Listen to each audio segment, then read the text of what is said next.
Good evening, friends, and welcome to the second show in the second season of The Lynn Show.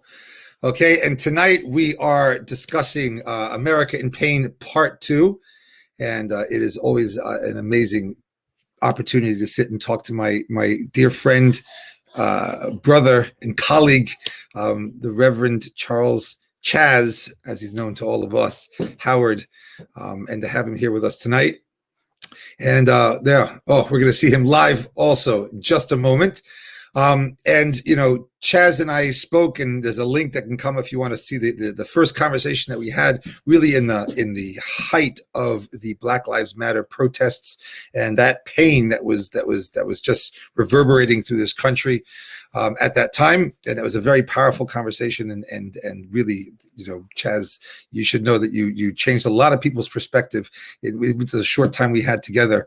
It may be that in the planning for this, which we thought would be months later, and maybe all that had been put behind us, and to give us some perspective and a chance to sort of drill down on the uniqueness of the Jewish Black American experience together. And to quote Chaz, as he said to me, then we have unfinished business together. But here we are in Philadelphia. Both Chaz and I are in Philadelphia tonight, and there's I think, an official lockdown at 9:00, and everyone knows what's going on. So here we are again. Okay, so it's a wild time to be having this conversation, but like it couldn't be more important time for us to really have this conversation. So I want to bring Chaz on, because this is an intimate conversation that we're having as friends, as colleagues, as clergy, as men of the cloth, as they call us, people who really spend our lives thinking about the big theological questions. We spend our lives being there for our students, dealing with spiritual matters. And today, I think, with all the conflagration of the politics and the race issues and COVID and everything, the spiritual needs are immense.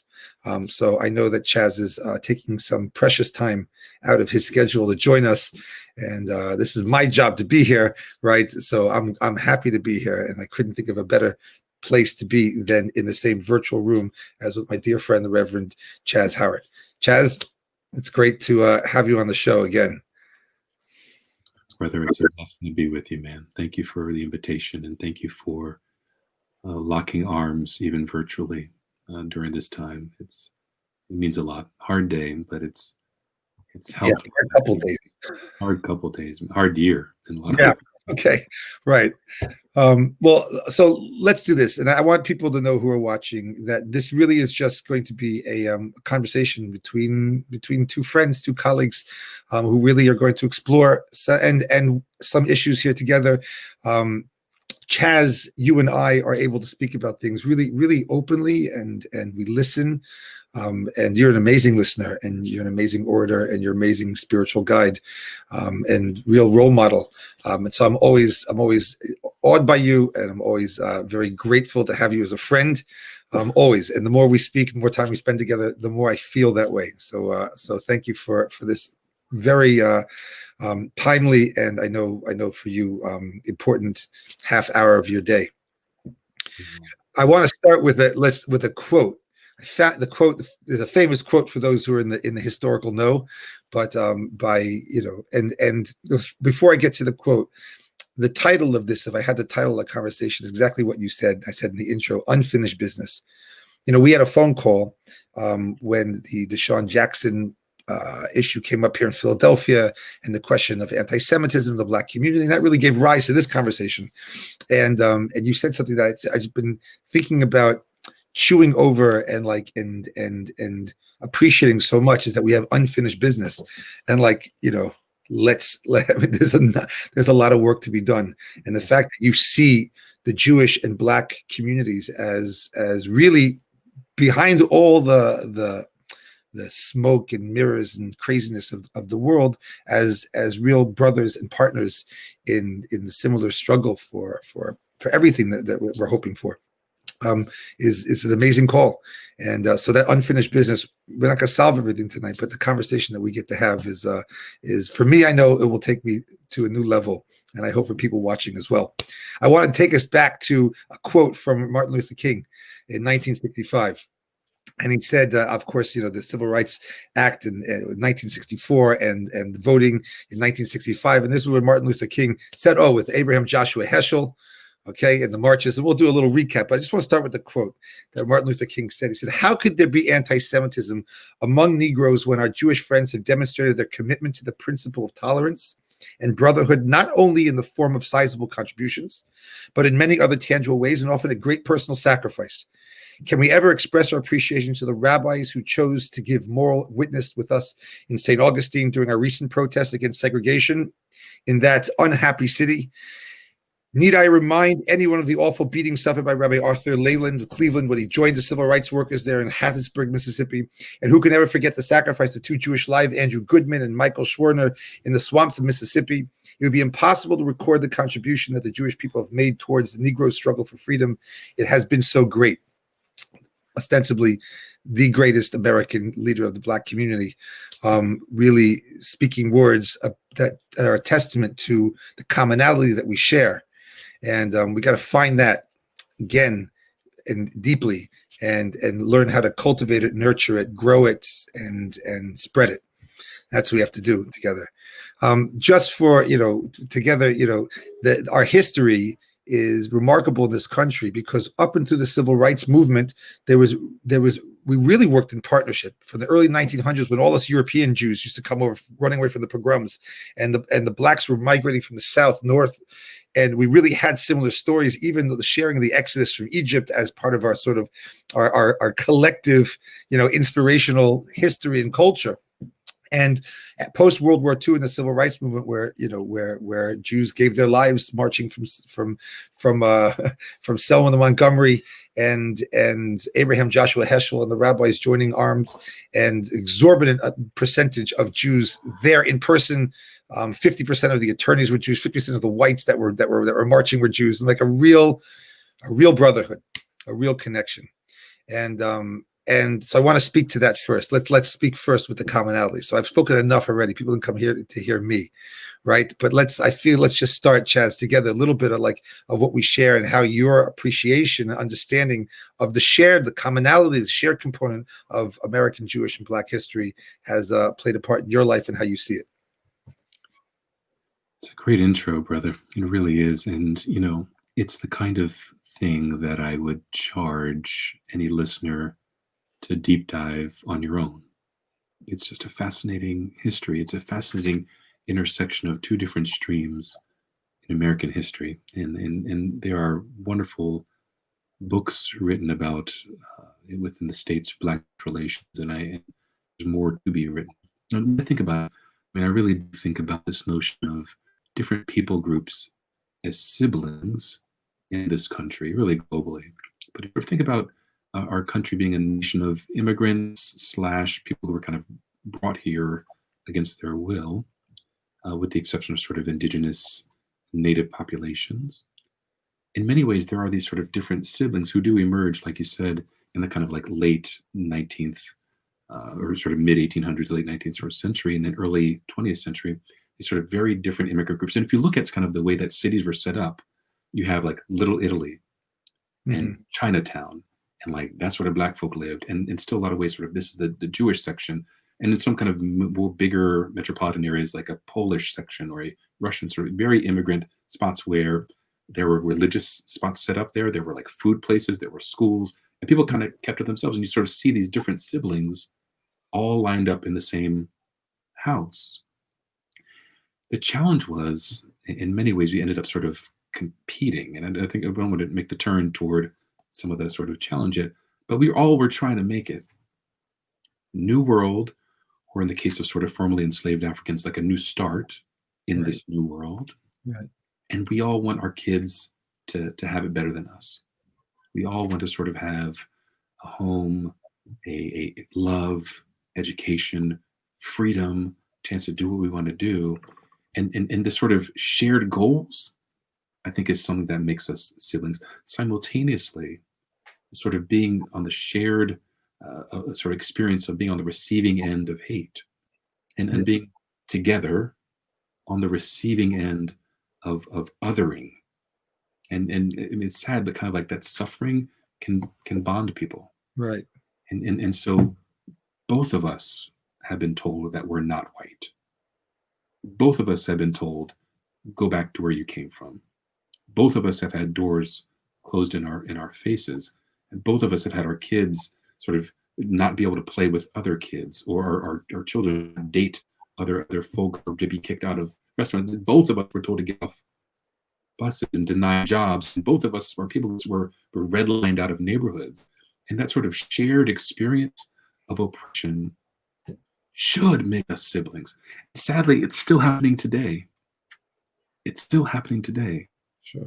I mean, listen, I growing up in Palm Beach, Florida, myself, there were 4 of the 5 clubs on the island I wasn't allowed to go to as a Jew, and they knew who I was. I mean, just because the name was changed to Lynn didn't make a difference. It was Levine back there in Europe, but I couldn't go.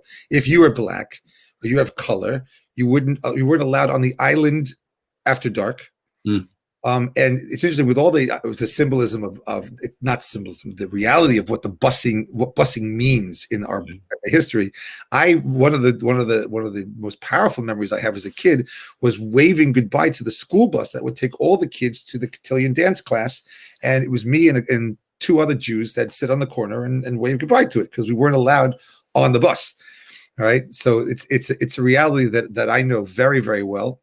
It's interesting, even in my family, because of that, we had people that would help us in the home and would clean up and watch the kids, and my parents were many of them, they were helping them come to America and get citizenship, and the Jamaican, Dominican Republic, down in Florida, and like the human connection that was there and the camaraderie that was there because of our shared experiences, even though, to be honest, we were an affluent white-ish family living in Palm Beach, obviously, and but still we were always the other. So like that commonality, yeah, it's amazing that we shared it for so long. And I think I always wondered, how active we were in the civil rights movement as Jews. That was on the heels of the Holocaust. That was a time of serious soul searching for us and what it meant. We were hypersensitive. And I dare say that even though the Jewish community, we are always conscious of the Holocaust, right? But there was a heightened sensitivity then, which afforded the type of connection that we had during the civil rights movement, I believe, fighting for that type of freedom and being so not just sympathetic and empathetic, but actually putting our money where our mouth is, so to speak, risking lives and putting energies and political level of support really gave rise to, it's terrible to call it the golden age, but like historically there was this time whose climax was the civil rights movement with Martin Luther King, where the Jew in America and the black in America literally just saw themselves on the same plane. Economically, it was different, and that's where the problem started to creep in afterwards. But then post civil rights movement, so things began to change, right? Whether it's the Nation of Islam, where it's the Palestinian cause, all of a sudden these 2 things, and we're going to talk about them now a little bit, but because we're in a situation right now where a few months ago with Wiley and Deshaun, where we saw that not that this was new to you and me, Chaz, but we saw now come in the midst of all the pain, in the midst of what the black community is going through, and the Black Lives Matter movement, these things rose to the surface, right? So let's really spend time speaking about that, and I hope anyone watching doesn't feel that it's an awkward conversation, because between the 2 of us, it's not.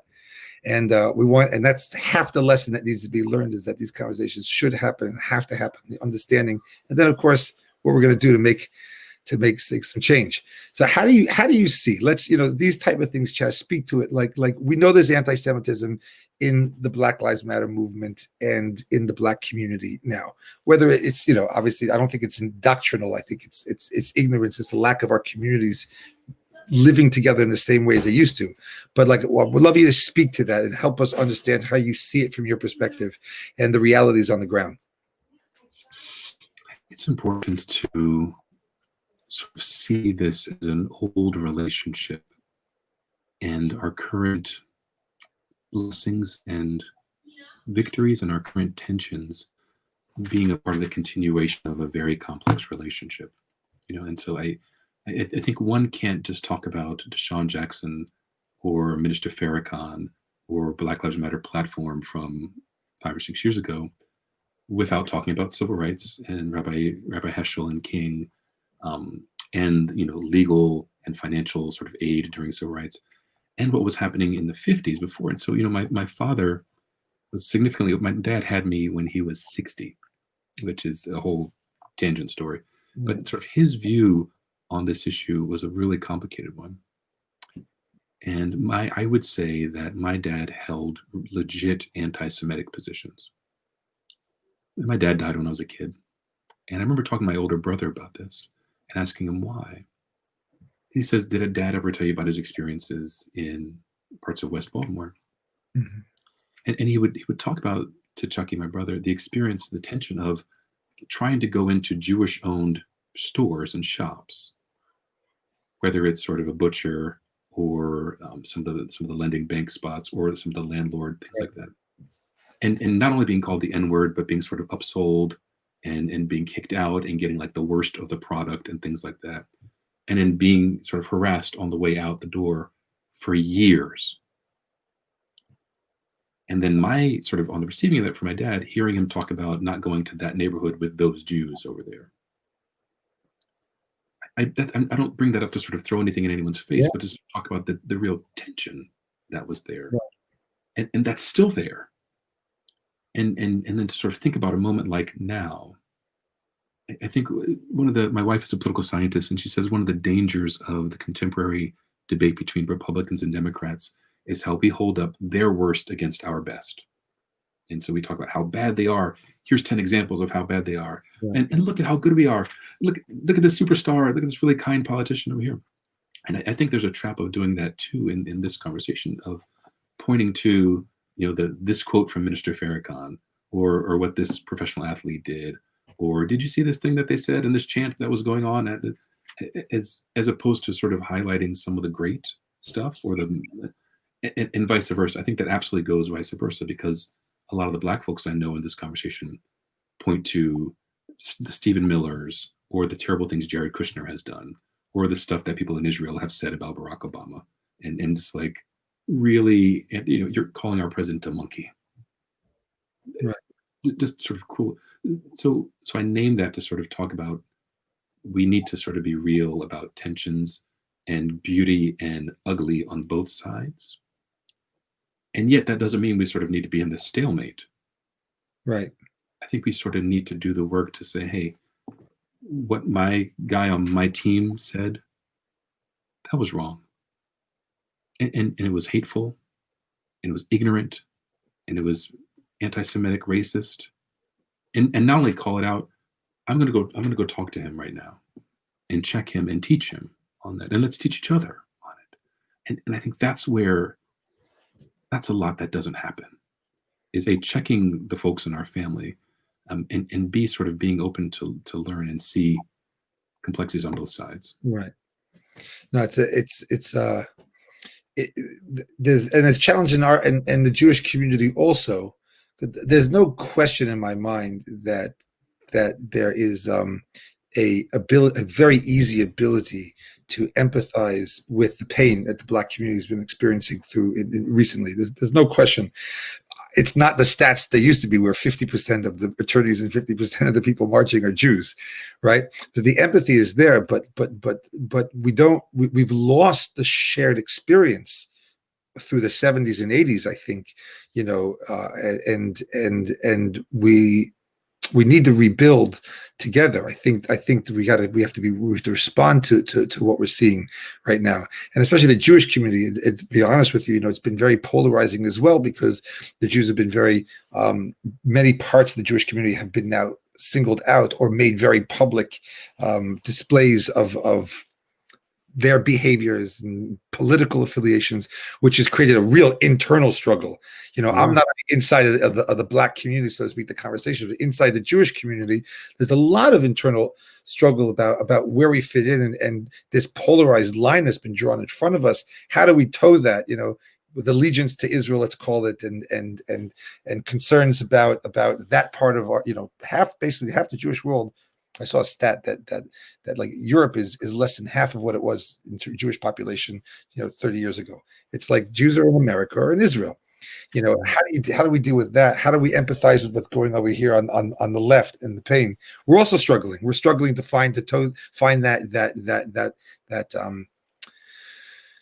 balance, that the opportunity to feel that. I agree completely, and I think you mentioned one thing earlier that I think is one of the big factors of what happened from our kind of us literally that image of Heschel and King and Ralph Abernathy and John Lewis is one of those pictures. What happened to that? Like, hey, we're in this together, and today I wouldn't say that we are enemies. I don't think it's that far, but you alluded to the fact that sort of real economic change has sort of happened. But I would add, and it's a whole sort of tangential topic we can talk about, this notion of sort of whiteness. Mm-hmm. That and race and Judaism is a very complicated thing Right. that it needs to be sort of parsed out in some ways. But in America, the majority of Jewish Americans, specifically kind of Ashkenazi Jews, sort of have become white, or at least sort of can pass for white. I know this is an interesting thing. I know a lot of Jews who don't identify as white, and many who do, and literally have sort of anglicized their names in the ways that a whole lot of different Italian, Irish, other folks did as well. And that's something Black people have never been able to do, haven't desired to do, but it's impossible. And there's a sort of, once one has been assimilated into the sort of main parts, it leaves those who are marginalized. And it's impossible for us to kind of lock arm in arm when things are going well.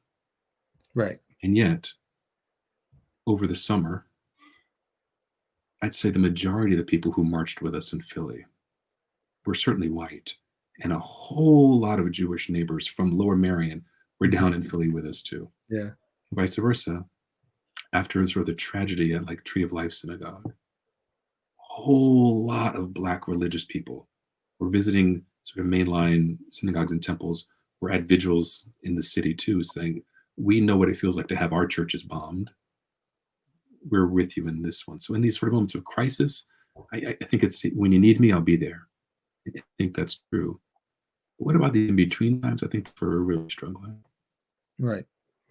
I think we could also have a better response time to things when things do happen, to be able to be in front of it and get that messaging out there very quickly, because we know there's the flames are there, and then the gasoline that's poured is on every day. There's just more and more and more and more.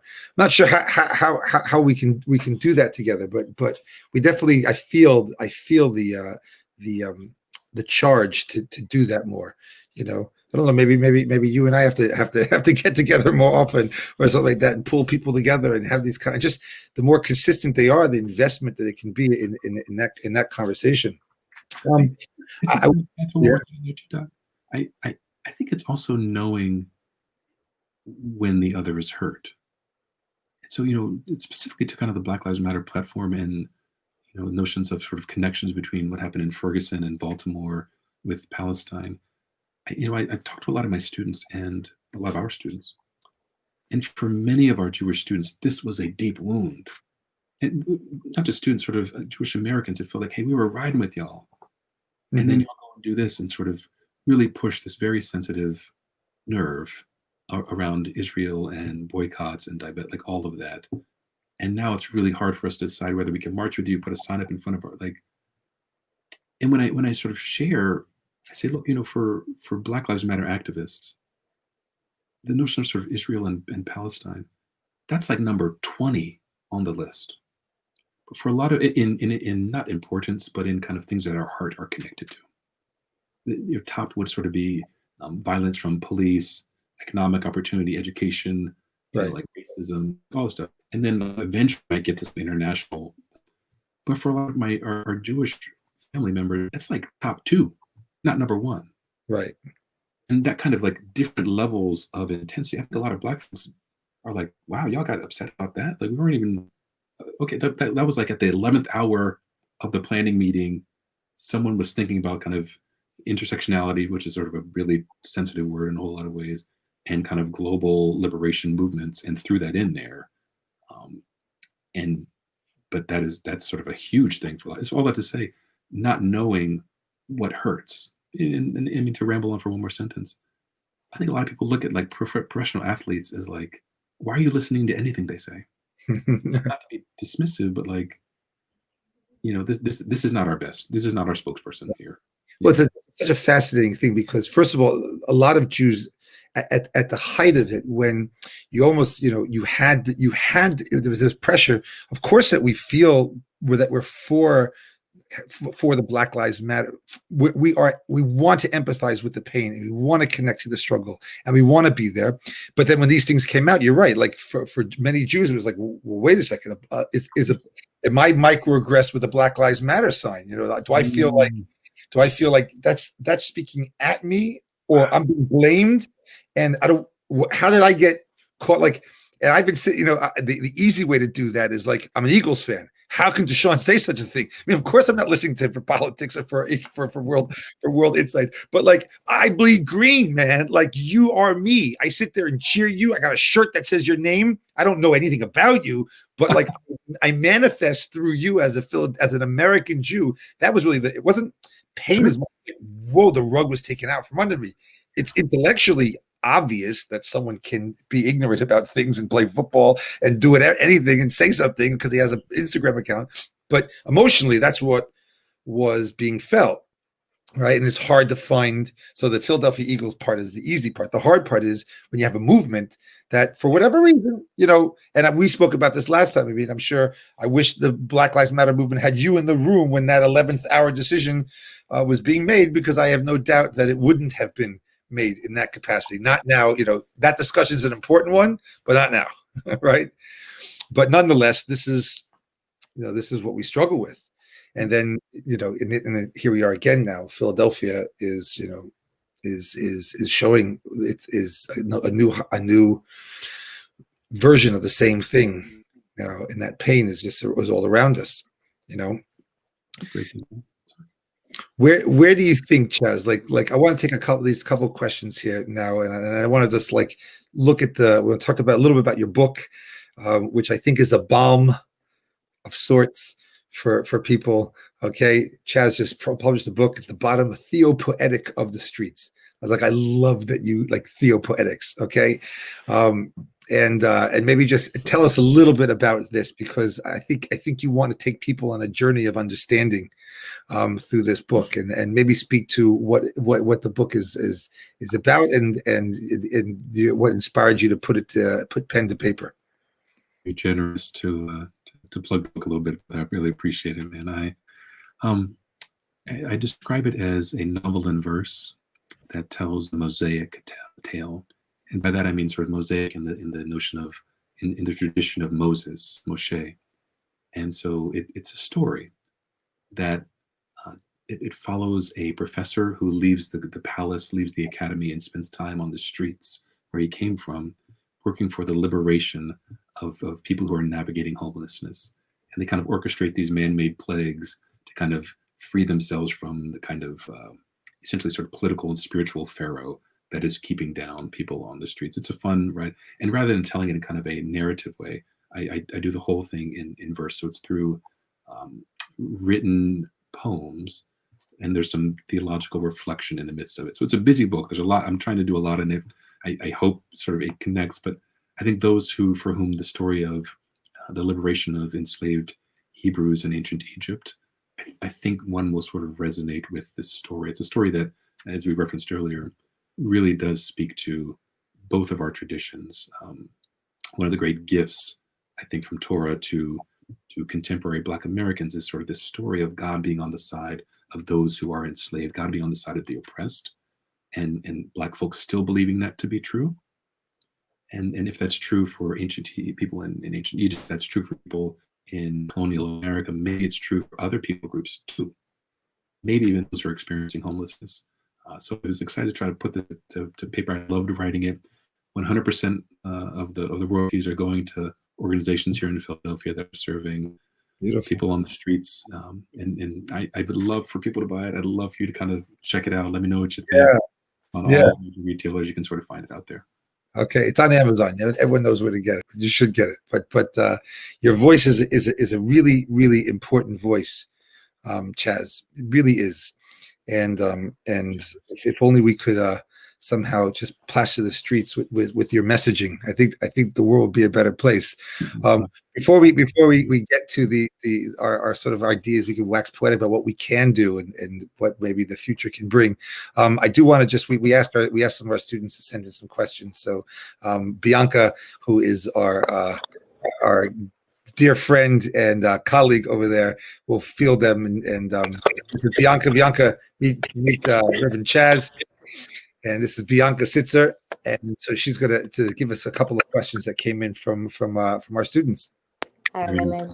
Hi, Reverend Chaz. So I've been watching this conversation in the back, and thank you both. It's been quite insightful and just really pleasant and good for the heart. So thank you for that. So we have this question is actually from a member of our community. He's mixed race, and one of his parents is Ashkenaz, and the other one is from the Dominican Republic. He actually describes himself as someone who can easily blend in two worlds in a very comfortable way. So his question, and I will read it, is for you, Reverend Chaz, of course.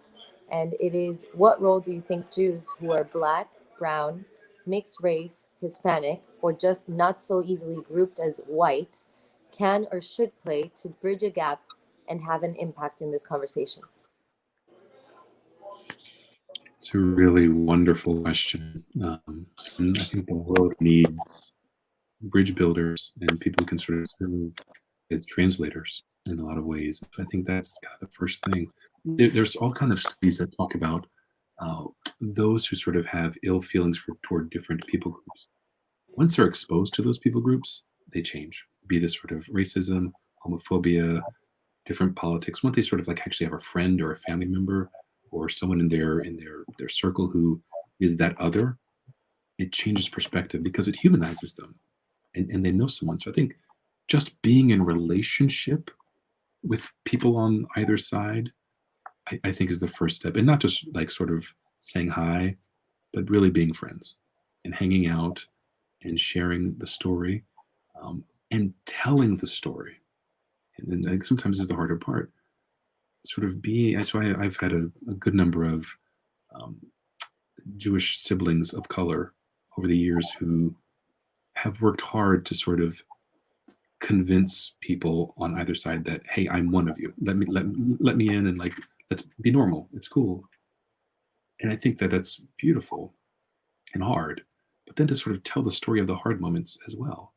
And so when you're on this side, to sort of share a little about what it is like to grow up Jewish in America or in the Americas, and like kind of tell us the beauty of it and the challenge of it and the experience of sort of seeing a whole city go to Christmas and everyone else in your school celebrate Christmas, and like or people invite you over and they're serving food that you can't eat, or sort of hearing little jokes in a locker room, so like growing, like share that pain and that othering, and vice versa.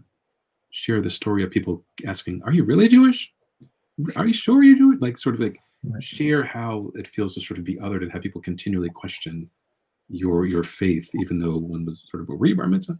I think that's it too. I think it's important to complicate what it means to be a Jewish person of color, because I think we often think of, Orthodox, Reconstructionist, Reform, conservative people who are of African or sort of mixed race or brown descent who worship in these sort of spots. But then there are these other kind of complicated categories. And in the States, there's sort of really interesting tradition of sort of Black Israelites and Black Hebrews who I could understand people questioning whether they're part of kind of mainstream Judaism, but it's an interesting history. And it's similar to kind of like Black Islam, like Nation of Islam's relationship to like Sunni Islam. So, but that's a part of the story. And then the experience of being a person of color in Israel. And so I think being a Sephardic Jew, being an Ethiopian Jew is in Israel is a very, very different experience than being an American Jew who makes Aliyah, who is white. Sure. That story needs to be told, not in the name of sort of pointing fingers, but it's a different path. Or a Jamaican Jew. There's a ton of Jamaican Jews. Like, I think just sort of telling that stories that no one knows on either side. So I think I would sort of be in a relationship and then teach. I'm sorry to put that burden on You're just sort of teach us, but teach us. It'd be amazing to allow these students of ours the chance, if they are of color and they're Jewish, like almost sort of to not just support, but to subsidize like the conversations, Shabbat dinner, like let them be the bridge, like really be the bridge. I mean, that could, it's a good idea. Just thinking that as you were speaking, I think, but Bianca, you have another question? Is there one more? I do have another question, and it actually ties to other things that you've mentioned throughout the night. This question was, and I will read again. How do we combat what feels like a wave of propaganda, misinformation, and anti-Semitism that seems to be infiltrating the Black American community, spreading a sentiment or ideas that all Jews are elite or white, rich, or own everything and can be blamed for keeping people of color down? So tied to what you guys were saying before, it's real, and it's even if it's a minority, it's a very loud minority. The question really is like, what is there to be done in that case? That's a great segue, because in these last few minutes, that's what we really want to focus on. Like this, so you'll speak at it from this angle. There is misinformation that's coming in, or those things can actually be like your father. Your father experienced this in a not this particular, but a version of that in a real way. We have to be real with the experiences that people have, and they don't go away so easily. It's a painful question, but an important question, and I would expand it and push back in a couple of different ways. I would say that I don't think that it's exclusively Black Americans who are on the receiving end of misinformation and stereotypes and unhealthy, bizarre, anti-Semitic characterizations of the nature of being Jewish in America. I think that is something that happens in America. I mean, I think we hear anti-Semitic tropes in the things that the president says, and many on his ironic, weirdly, with sort of Jewish son-in-law and like. Right. For us, it's always like, it's hard to reconcile because they are, and then he's got Jewish grandkids. Like he's the first president with Jewish grandkids, and is very pro-Israel in a whole lot of ways, and yet really speaks to really does sort of anti-Semitic dog whistles to white nationalists. And I'm sorry to sort of, I don't mean to sort of, I make no judgment about anybody's politics here, but it's true. And so I don't think it's like a problem within Black America. I think it's a problem in America, the way that sort of Jewish history is told and the way that sort of Jewish Americans and Jewish people around the world are portrayed in ways that are hateful, anti-Semitic, conspiracy theorist, full stop. Right. I would expand even further, though. I think that we have a problem with misinformation in this country, period, about so many things.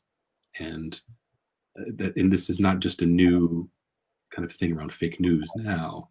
I think that sort of there have been racist and anti-Semitic portrayals of us for the last 100 years, whether it's political cartoons or political speeches or comedy or even like action figures. There was like old Dick Tracy thing about how do you sort of tell who a bad guy is, and they had like the racist thing here and something about people of Latin descent, Latina descent, and anti-Semitic, and like all that is in like it's in the culture, and that's misinformation. That's not like a new bot that's sort of retweeting stuff and reposting. This is not new at all. But how do you push back on it is challenging. I think the first is pushing back on it. And I said this in our last conversation. One of my fears is too strong a word, but one of my great concerns is that, when I'm not in the room at Thanksgiving or at your table, when someone's crazy uncle says something racist, or at your summer camp or somewhere or in your frat house, someone says something racist, you kind of laugh it off, or you don't speak up and say that's not okay, or that's not true, that's not my experience.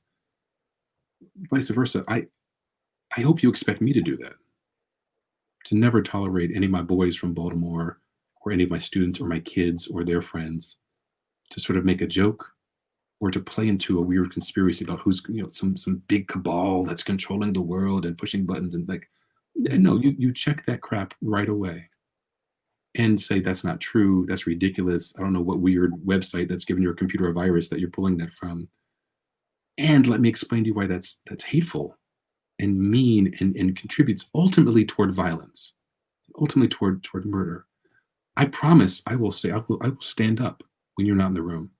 I expect you to do the same for me. Thank you, Bianca, very much for bringing those questions. Thank you. Thank you, Reverend Chaz. That's all.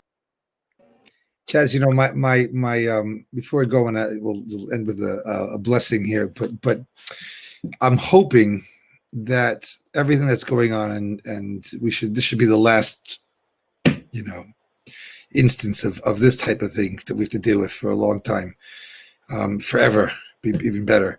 But I'm hoping that we can find that things have shifted. It's really possible. Maybe now, when this thing gets to election, let's get like a couple months, whatever it's going to be is going to be. But I am hoping that we don't just cower back to our safe corners, but that those sensitivities actually do start to really grow, and that we start to look at things differently, and leaders in the communities can find opportunities to display that messaging and to teach that messaging. Would love for you, just, you know, what you know, if is there anything that you feel that we can do, or you want us to think about, that especially, you know, this conversation was just really about Jews and Blacks together, right? Not necessarily what's going on behind us in Philadelphia right now, but it's all connected. And you know, what do you think that you've given such great advice? You know, give me your hope for the future. How this is, let's sort of almost like make it happen by hoping for it. I've always been moved by this notion of tikkun olam, and I know a lot of Jewish siblings for whom they see this as a calling, as individuals, a calling of Jewish people in general, kind of like repairing and fixing the world, the universe, kind of. And the image I always had was sort of stitching it together. Like if there's sort of been this big tear, I think this is sort of one of the great sort of teachings is there's this sort of sad tear, and it's your charge to kind of like stitch it back together. And I think often we think sort of in a big, like, societal way to do that. But if you've ever sort of done needlepoint, you know, it's done like literally a thread at a time and a stitch at a time, meaning these kind of one-on-one relationships, it's repairing the world. So that's my hope. I mean, I think there will be big conversations between organizations and like denominations working together and signing covenants and like partnering on stuff, and we will be there and sharing whatever. But where it really happens is with your neighbor down the street, and you know, wherever your congregation is, and like the closest other Black church that's near you, or Black mosque that's sort of near you, or other people in your class, if a student is listening, or your colleagues, your coworkers at work. It's sort of investing time and heart into that relationship there, and being vulnerable and telling that story. Like, if you can make one Black Jewish relationship work in your life, like that whole notion of if you save one life, you save a world. Yeah. You save one relationship, you saved two whole people groups relationship. I think that's where you start. And that's not like a little start. That's a revolution. Beautiful. Listen, when you call, I'll come running. Okay. So, and I know I speak for everyone from the Jewish world that knows you and that works with you or studies and learns from you. But I really, really appreciate your time. And I ask you just leave with a little blessing, a little benediction for us, Reverend Chaz. It would be really appreciated. Some real words of godliness, some words of hope over here. I think we could all use it. Your book teaches me, where you go, I will go. Your people be my people. I hope that can be true. I read those words and I see that as a blessing. I share those words with all of us as a blessing and as a challenge. That Where you go and grieve, where you go and celebrate, I will go to. And when I come down to West Philly and grieve the killing of Walter Wallace, like, come with me. And I want your people to be my people. And I hope that you see my children as your children too. That's a blessing already. Amen. Chaz, it's always wonderful to see you. People, if you want to get to know Chaz, you can know where to find him. University of Pennsylvania, his door is always open. You can find him in his book also, because I know he's deep in there, in the theopoetics of what he put his time and energy in at the bottom. Please read it and enjoy what his messaging and his storytelling and his poetry and his love. Chaz, you always move me, and it's always amazing to see you. And I hope that your family and your community, that everyone is well and gets through this, because you're definitely more than the Jews right now. You guys are bearing the brunt of this, and we're with you. And the Almighty should bless you and bring peace to all of us and understanding. And somehow, more than a silver lining from this, that we should see on the other side, that we were able to take something which seemed to be the beginning of the end and turn it into the blessing that it deserves to be. We're always following your lead and your guidance. And I'm really glad that you're here, Chaz. Thank you. I love you, brother. Toda. Good night, Chaz. Thank you.